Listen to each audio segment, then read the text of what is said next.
We're going to talk about boundaries today because I think most of us don't realize how much a lack of having healthy boundaries in our lives is contributing to our struggles, to making us feel miserable, to keeping us stuck, to making us feel angry and resentful and frustrated and overwhelmed and stressed. Yeah, so often many of these emotions are rooted in a lack of healthy boundaries in our lives. Boundaries are so much more about just learning how to say the words no, because the truth is, anyone can say no. You can just open your mouth and say it, but there's a reason why we don't. So today I want to talk about some maybe even unconscious beliefs that you have that are leading you to not have healthy boundaries in your life and what you can do about them so that you can feel more in charge of your own life, your own choices, how you spend your time, where you put your energy, how you're feeling. Yeah, I've got a lot of good stuff for you today. I think you're going to get a lot out of it. If you're new here, welcome to our incredible little corner on the internet. Take a second, introduce yourself in the comments below. If you are back, say hello. Love being able to connect with all of you. Either way, my name is Kristina, and I'm a registered clinical therapist, a researcher, a coach, and the creator of my incredible membership community, the Shift Society, that you can get more information about in the description below. I have a master's degree in counseling psychology, and I work to help heart-centered go-getter men and women break through the crap that is holding them back so that they can like themselves and their lives more every day. And like I was saying, a lack of healthy boundaries really does, you might not realize it, but it really does get in the way of us liking ourselves and our lives. And so I want to talk about these maybe even unconscious beliefs. Maybe they are conscious beliefs and you don't know what to do about them, but maybe they are kind of under the surface and they are driving a lot of behaviors that you're engaging in, a lot of things that you're doing on a daily basis that are making you feel stuck and miserable. So we're going to call some of these ones out and then we're going to turn them around. And the first belief about boundaries that is likely getting in your way, because this is one of the most common beliefs about boundaries that people have, is that boundaries are going to mean that I am selfish. Let me know in the comment section below if you have ever thought that. I don't want to have boundaries because it's going to mean that I'm difficult, that I'm selfish, that I'm rigid, and I don't want people to see me that way. But I am here to tell you that having healthy boundaries in your life is one of the least selfish things you can do. Let me explain. So I'm going to call out a truth right now, and it might be hard to hear, but I want you to just sit with this one. I want you to reflect on this one, because the truth is that most of the time we don't set boundaries because we would rather feel resentment than guilt. I'm going to say that again. We don't set boundaries because we would rather feel resentment than guilt. Let me explain. So often someone will ask us to do something that we don't want to do. And instead of saying no, we will say yes and we will go along with it. Or they're asking us to go along with something that we don't want to go along with. Or they're making a request about something that we don't have time for, or whatever that is. But we go along with it and we say yes.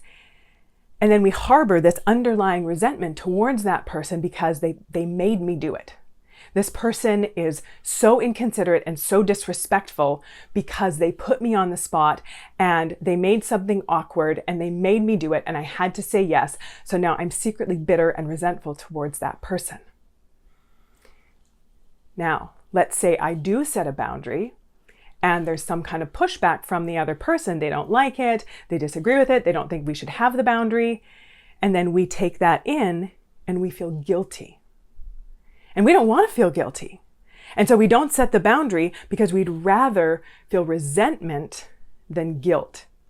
And I'm going to ask you this one, which feeling is more selfish? The one where I'm blaming someone else for me going along with something that I had full rights and freedoms to say no to? Or me feeling guilty about someone not liking a response? Now, the truth is, when it comes to learning how to have healthy boundaries, you don't actually have to feel either. You don't have to feel resentment and you don't have to feel guilt. Boundaries are not selfish. The next one, and kind of going along with this similar theme, is that I have this belief, or many of us have this belief, that it's bad to hurt people's feelings. That if I have boundaries, then it's going to hurt people's feelings. And I'm not saying that it's okay to just go around and intentionally try to be a cruel, hateful, horrible human being to other human beings and make them feel bad. But the truth is, like I was talking about in that last example, is that sometimes we do have to hurt people in order to prevent harm in the relationship. Because if we say no to something, if we set a boundary, if we don't go along with something, and then that person is a little bit put off, or their feelings are a little bit hurt, or they don't really like it, the alternative is that we go along with things, we say yes, we suck it up and we shove it down, and then we eventually either end up cutting off the relationship because we're so overwhelmed, or we're so resentful, or we just don't have boundaries with that person, so we've taken everything on and we just can't handle it anymore. And so we either ghost the person, or we start just pushing away from the relationship without them really even understanding or knowing why, which is very confusing for them. Or we build it up and build it up and build it up, and then we end up exploding. Did you know that a lot of anger issues, the root of a lot of our anger issues, is in a lack of healthy boundaries? So I'm going to ask you, which is worse, to someone to have their feelings a little bit hurt, or to be a little bit put off with our boundaries in the moment that they're a little hurt about it, versus creating a whole bunch of harm in the relationship as a result of not letting ourselves have our boundaries. The next thing, the next belief that you may have about boundaries that is making you miserable or keeping you stuck, is that you have to answer people's questions just because they asked. Let me know in the comment section below, when's the last time someone asked you something that made you really uncomfortable, but you just felt like you had to answer it because you didn't want to hurt their feelings, because you didn't want to put them off, because you didn't want them to be upset. You were spending more time worrying about their emotional state than taking care of your own. And we talked about this before when it comes to responsibility. We are not responsible for someone else's emotions. We are responsible for our own. Yes, we are responsible to other people to be respectful, to be kind, to be considerate, but we are not responsible for them. And so if someone asks you a question that you don't want to answer, as long as you are giving yourself as much freedom to not answer the question as they were to ask you the question, then there's no problem. So really thinking about that. When is the last time you gave information that you didn't want to give, but you felt like you had to? But I'm here to tell you that you do not have to. You have every right and freedom to not. And the truth is as well, the other person is also allowed to not love the fact that you're not going to be forthcoming with that information. Now, you can learn gentler ways to say it. You can learn more kind of relationship focused ways to set that boundary. So you're not just like, no, I'm not answering that question, right? Like we can learn ways to communicate and to say things in a way that, yeah, like I said, are that about preserving the relationship. But a lot of us think that in order to preserve a relationship, we have to give everyone around us everything they want all the time. But we don't. And as we've been learning, that's actually going to end up destroying the relationship because of all the bitterness and resentment that we build up because we are not allowing ourselves to have healthy boundaries. The next one, and this kind of goes along with the last one, is that people who ask a lot of you are terrible, insensitive, rude, or difficult people.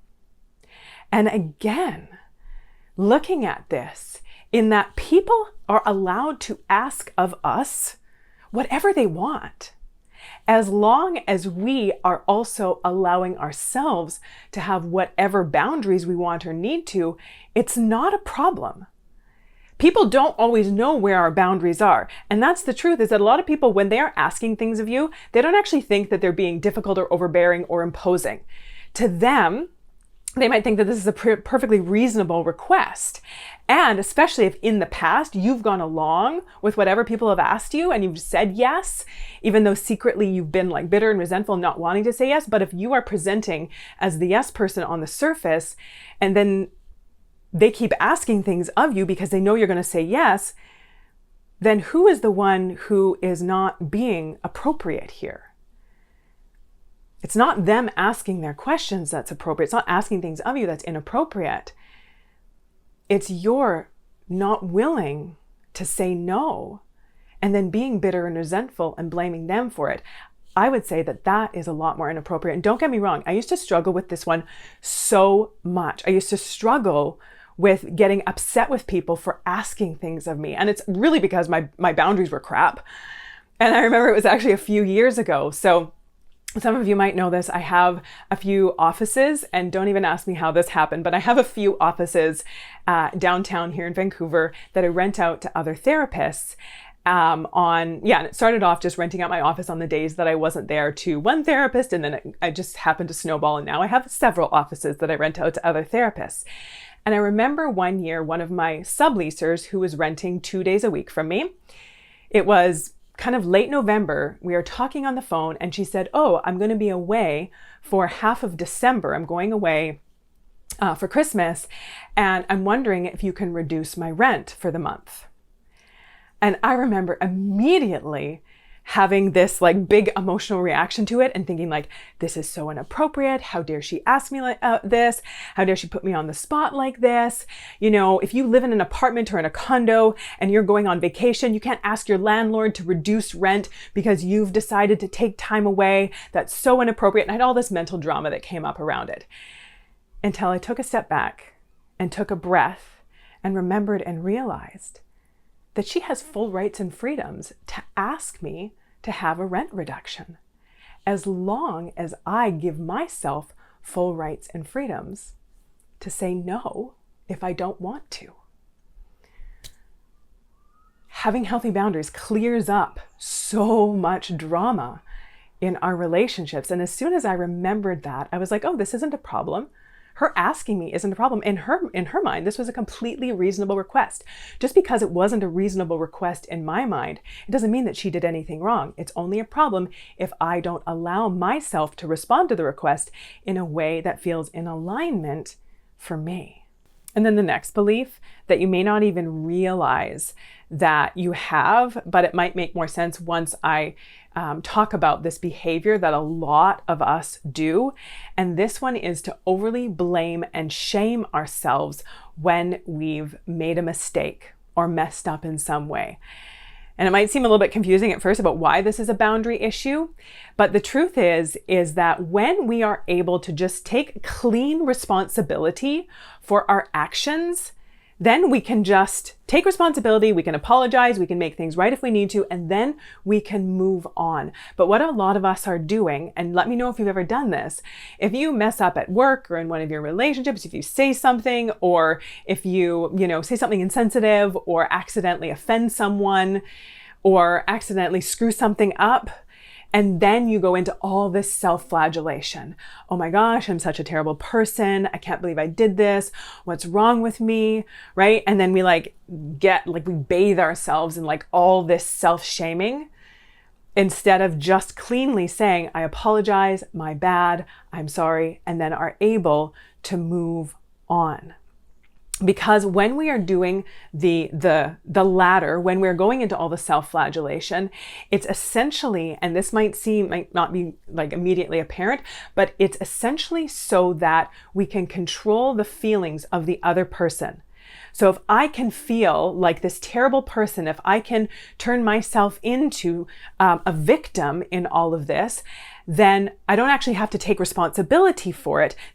What's going to happen is the other person is going to start to feel really bad. And then maybe they're even going to be able to say, oh my gosh, I'm so sorry. I'm so sorry that I upset you by bringing up the thing that you did that I didn't like. And so we've turned this whole thing. And maybe you've even found that if you've said something to someone, if you've approached something about someone, be like, hey, I didn't like it when you did that. and then the person says, oh my gosh, I'm such a terrible person. I can't do anything right.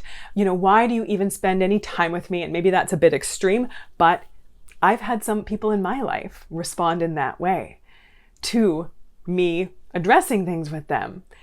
So it's not completely all that far off.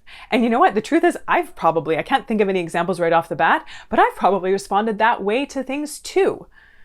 All of that self-shaming and that self-flagellation instead of just taking clean responsibility for the thing that I did. And I remember someone in one of my programs commented on this. So in one of my programs, we had a tech issue and just an email that was sent out with a login for the group Zoom call. The wrong link was sent out and it was a little bit of a mess and people were confused, and we end up sending out the right one, but it was not all that clear. And so some people were feeling really confused and didn't really know what was going on. And then after the fact, I went into the group and I said, hey, sorry everyone, we had a tech issue. We messed things up. I hope you were able to be there and I apologize for our mistake. And someone in the group replied and was like, that's it? You're allowed to just own your mistake and apologize and move on? You don't have to sit in your own soup of self-hatred and self-criticism and self-judgment? I had no idea that you were allowed to just apologize and take responsibility and cleanly move on. And yes, you are absolutely allowed to. Making a mistake doesn't make you a terrible person. Messing something up doesn't make you a failure of a human being. So, looking at this stuff, let me know which one of these connected with you in the comment section below. Let me know which one of these really connected with you. And if this boundary thing is something that you are interested in learning more about, I have 3 things for you.